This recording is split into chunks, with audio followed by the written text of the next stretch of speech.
上次介紹嘅仁義大廈咧已經賣咗啦，今次再同大家咧睇一個舊少少嘅樓仔。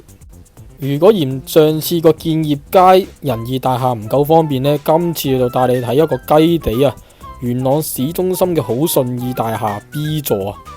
呢度直情對面呢就係 YOHO 商場啦，大家頭先喺片頭都見到噶啦，非常之方便。呢間呢就兩房266尺，業主而家叫價320萬。照舊，大家可以暫停睇下啲基本資料。而家即刻入屋睇睇先。266尺嘅兩房呢，其實一入屋呢都睇晒噶啦。眼鏡房嘅佈局呢，都係啲舊時代嘅兩房好常見嘅佈局啊。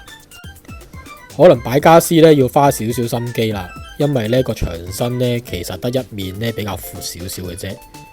左手邊呢度就緊隨設計啦。呢度好處呢，你可以重新安裝嘅煤氣入屋噶。洗手間咧做唔到乾濕分離啦，要自己加個浴簾。睇埋而家眼鏡房嘅大細啦，其實咧都係同舊式嘅兩房個 size 咧差唔多嘅啫，亦都同上一段片睇嘅仁義大廈咧冇咩分別啊。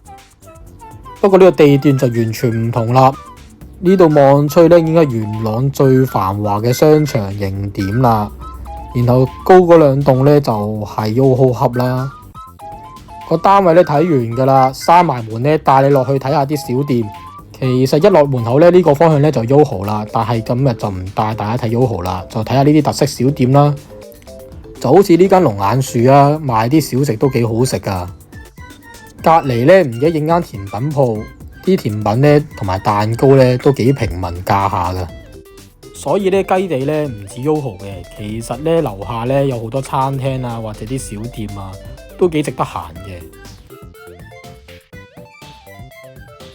行到呢個路口咧，左手邊咧就 YOHO 第一期 YOHO Town 啦。對面咧其實咧都幾多嘢食下噶。